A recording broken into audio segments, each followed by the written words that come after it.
2004 में modern school के case में सुप्रीम कोर्ट ने यह बाध्यता कर दी थी कि दिल्ली की कोई भी स्कूल फीस बढ़ाने से पहले डायरेक्टरेट ऑफ एजुकेशन से इजाजत लेगा। जिसका मन आता था उसको फीस बढ़ाने की इजाजत देते थे।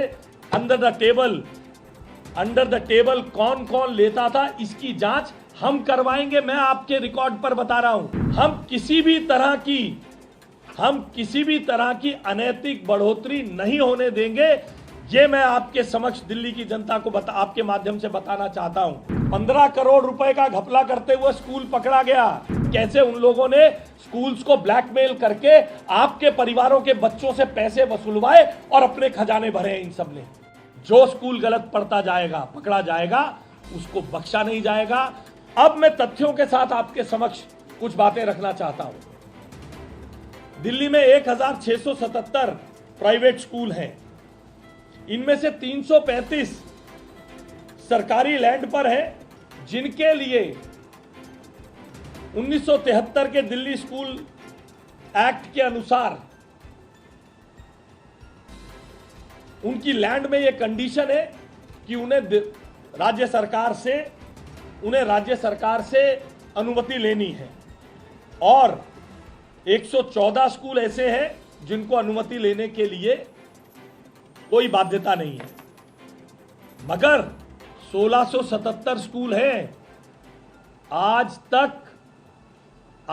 तक उन अनऑथोराइज्ड कॉलोनी में प्राइवेट लैंड पर अपनी निजी भूमि पर स्कूल चलाने वालों के संदर्भ में कभी आपने सुना है? तथाकथित शिक्षा क्रांति के जनक को बात करते हुए देखिए, हम पर आरोप लगाया जा रहा है कि दिल्ली में स्कूलों की फीस बढ़ाने में हम साजिश कर रहे हैं। हम पर आरोप लगाया जा रहा है, अपने दावे किए जा रहे हैं कि हम तो बड़े बड़े वकील खड़ा करके केस जीत के आ जाते थे। आज आपके माध्यम से मैं दिल्ली की जनता को बताना चाहता हूं, 2004 में मॉडर्न स्कूल के केस में सुप्रीम कोर्ट ने यह बाध्यता कर दी थी कि दिल्ली की कोई भी स्कूल फीस बढ़ाने से पहले डायरेक्टरेट ऑफ एजुकेशन से इजाजत लेगा। इतने बड़े बड़े वकील खड़े किए थे, इतने बड़े बड़े वकील कि 2024 में बड़ी कोर्ट का ऑर्डर हाई कोर्ट में हरवाया है, जिसमें यह ऑर्डर लेकर आ गए कि कोई बाध्यता नहीं है दिल्ली के स्कूलों की फीस बढ़ाने के लिए डायरेक्टर एजुकेशन से पूछने की। और सुनिए, ये कहते हैं कि फीस हमने बढ़ा दी। मैं चुनौती देता हूं पूरी जिम्मेदारी के साथ। जिस स्कूल के बारे में बार बार मनीष सिसोदिया जी ने जिक्र किया, मैं किसी को सिंगल आउट नहीं करना चाहता, मगर मेरी मजबूरी है। आज दिल्ली की जनता को पता चलना चाहिए कि उनके नाम पर, उनके आड़ में किस तरह से लूट का बाजार गर्म था। जिसका मन आता था उसको फीस बढ़ाने की इजाजत देते थे। अंडर द टेबल कौन कौन लेता था इसकी जांच हम करवाएंगे। मैं आपके रिकॉर्ड पर बता रहा हूं, इसकी जांच भारतीय जनता पार्टी की रेखा गुप्ता जी की सरकार कराएगी, मुख्यमंत्री जी की सरकार कराएगी कि किस किसने इसमें भ्रष्टाचार किया। हम किसी भी तरह की अनैतिक बढ़ोतरी नहीं होने देंगे। ये मैं आपके समक्ष दिल्ली की जनता को आपके माध्यम से बताना चाहता हूं। आपके सामने मैं बताता हूं, एल्कॉन इंटरनेशनल का बार बार नाम ले रहे हैं कि हमने फीस बढ़ा दी। और देखिए, हमारी सरकार, आपने देखा है, वो लोग कागज दिखाते हैं, हम कागज आपको देकर जाते हैं। कागज ज्यादा थे, फोटोकॉपी नहीं कराई। जो लेना चाहे मेरे कार्यालय से ले सकते हैं, मैं उपलब्ध कराऊंगा। ये एल्कॉन इंटरनेशनल का ऑर्डर है साहब, एल्कॉन इंटरनेशनल का ऑर्डर है। ये इसमें बोला 14 करोड़ 99 लाख यानी 15 करोड़ रुपए आपने बिना मर्जी के खर्च दिए, आपने मुनाफा कमाया और इधर उधर संभाल लिया, मगर फिर भी उस स्कूल को उसी साल के ऑर्डर में 15% फीस वृद्धि की अनुमति दे दी। देख रहे हैं आप, एल्कॉन इंटरनेशनल का ये ऑर्डर है, लिखित ऑर्डर है, ये डायरेक्टोरेट ऑफ एजुकेशन का ऑर्डर है। 15 करोड़ रुपए का घपला करते हुए स्कूल पकड़ा गया, 15% फिर बढ़ोतरी करने की अनुमति दे दी और 2024-25 में इसी स्कूल ने 15% की अनुमति जब 22-23 में दी तो 36% बढ़ा दी और अब 24-25 में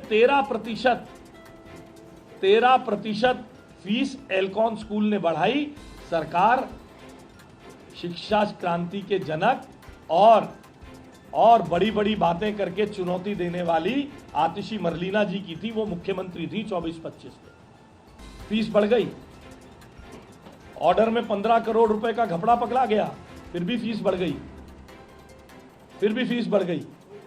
फिर देखिए इसी तरह एंजल पब्लिक स्कूल का बार बार नाम ले रहे हैं, इनको 42 लाख रुपए में मिस एप्रोप्रिएशन के नाम पर 42 लाख रुपए मिस एप्रोप्रिएशन के नाम पर इनसे फीस ना बढ़ाने का निर्देश दे दिया। एक को 15 करोड़ रुपए घपला करने के बाद भी फीस बढ़ाने का आदेश दे दिया। एक को 42 लाख रुपए गाड़ी उसने खरीदी, फीस नहीं बढ़ाई जाएगी। मगर उस स्कूल ने एंजल पब्लिक स्कूल ने 22-23 में फिर भी 14% फीस बढ़ा दी। कोई कार्रवाई नहीं हुई साहब, कोई कार्रवाई नहीं। सलवान पब्लिक स्कूल का बार बार नाम ले रहे हैं मनीष सिसोदिया जी, आतिशी मरलीना जी। इस स्कूल को भी 1,67,00,000 रुपए की मिस एप्रोप्रिएशन पकड़ी गई। इस स्कूल ने भी 23-24 में 23.84% और 24-25 में 14.68% फीस बढ़ा दी। और ये सरकार कहती है कि फीस भारतीय जनता पार्टी ने बढ़वा दी, फीस भारतीय जनता पार्टी ने बढ़वा दी। लैंसर कॉन्वेंट का भी नाम ले रहे हैं साहब। लैंसर कॉन्वेंट पर भी इसी तरीके से 4 करोड़ रुपए से ज्यादा घपले में खर्चने का आरोप था। लैंसर कॉन्वेंट ने भी 34% फीस 24-25 में बढ़ा दी। इसके ऊपर कोई कार्रवाई इनकी सरकार ने नहीं की। मैंने आपसे पहले कहा, स्कूलों के बाजारीकरण, एजुकेशन के कमर्शियलाइजेशन को हम नहीं चलने देंगे। देखिए, आपके माध्यम से दिल्ली की जनता को पता चलना चाहिए, 1973 का स्कूल एक्ट है। मुट्ठी भर स्कूल होते थे 1973 में प्राइवेट। शिक्षा क्रांति के जनक 31 मार्च को स्कूल से कहा जाता है 31 मार्च तक आप अपने ऑडिटेड रिपोर्ट लाइए। ये उसके अंदर प्रावधान है 1973 के एक्ट में। आज अभी आतिशी मरलीना जी ने भी कहा और शिक्षा क्रांति के जनक मनीष सिसोदिया जी भी कह रहे थे, हम तो सीएजी ऑडिटर से ऑडिट कराते हैं। मैंने आपको कितने स्कूल बताए मैडम, आपने लिखा कितने स्कूल बताए मैंने दिल्ली में प्राइवेट स्कूल हैं? 1677। आपको मैं जिम्मेदारी से कह रहा हूं, आरटीआई लगाइए। और अगर ये गलत हो तो आतिशी मरलीना जी जिस मंच पर चाहे चर्चा करें दिल्ली की जनता से, कैसे उन लोगों ने स्कूल्स को ब्लैकमेल करके आपके परिवारों के बच्चों से पैसे वसूलवाए और अपने खजाने भरे हैं इन सब ने। 1677 स्कूल में एक्ट मैंडेट करता है हर स्कूल का ऑडिट होना चाहिए। जो मनीष सिसोदिया जी यहां पर बैठकर दिल्ली की जनता को झूठ बोल रहे हैं, केवल 10 साल में केवल प्रति वर्ष 75 स्कूलों का ऑडिट होता है। 75 स्कूलों का। दिल्ली स्कूल एक्ट 1973 मैंडेट करता है कि हर स्कूल का ऑडिट होना चाहिए। दिल्ली स्कूल एक्ट मैंडेट करता है हर वर्ष जनरल इंस्पेक्शन होनी चाहिए। स्कूल कैसे करिकुलम का इंप्लीमेंटेशन कर रहा है, कैसे डिसिप्लिन बना रहा है, कैसे सेक्शन 193 के तहत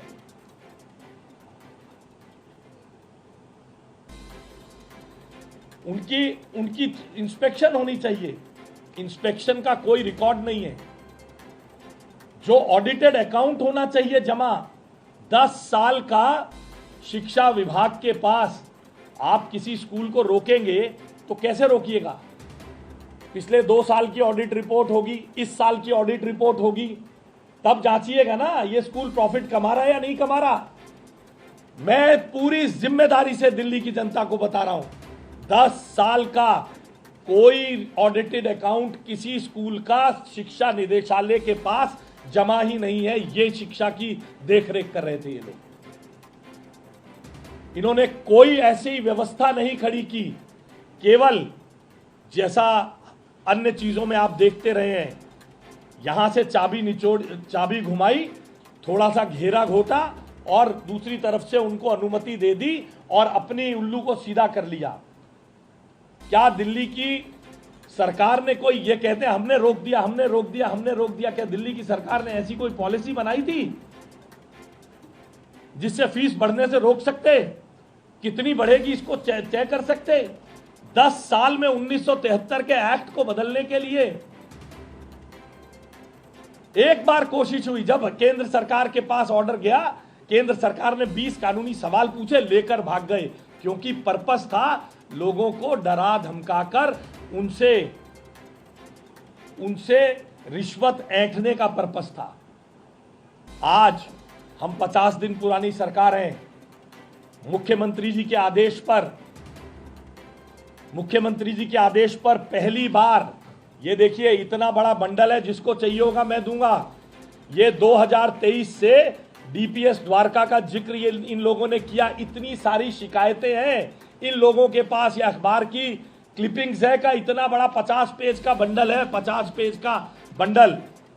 दिल्ली के शिक्षा इतिहास में पहली बार डीएम के नेतृत्व में न्याय दिलाने के लिए जांच कमेटी गई है एक स्कूल में, डीपीएस द्वारका में। और ये वही डीपीएस द्वारका है, जिस पे 2023 से आतिशी मरलीना जी ने, मनीष सिसोदिया जी ने कोई कार्रवाई नहीं की है। और आपकी जानकारी के लिए 19-20 में 19%, 20-21 में 13%, 22-23 में 9%, 23-24 में 8% और 24-25 में 7% फीस डीपीएस द्वारका में बढ़ी थी। पेरेंट्स हल्ला कर रहे हैं, ये कागजों का जत्था है, मीडिया रिपोर्ट से आपके चैनल की खबर है। क्या कार्रवाई करी भाई? रोक रखा था, कितने स्कूलों की रिकॉग्निशन कैंसिल करके गए, कितने स्कूलों में जांच बिठाई। आपने रिजेक्ट किया किसी को, 42 लाख रुपए तुम प्रॉफिट कर रहे थे। मैंने आपके सामने उदाहरण दिए, लांसर कॉन्वेंट को किया, सलमान को किया, आपने पकड़ लिया शिक्षा का बाजारीकरण हो रहा है। क्या कार्रवाई की? इन स्कूलों के लाइसेंस क्यों नहीं कैंसिल हुए? इन स्कूलों पे कार्रवाई क्यों नहीं की? क्योंकि एक तरफ यहां रोका और दूसरी तरफ अंडर द टेबल, मैं पूरी जिम्मेदारी से कह रहा हूं, दूसरी तरफ अंडर द टेबल अपने हितों के साधन होने का काम चल रहा है।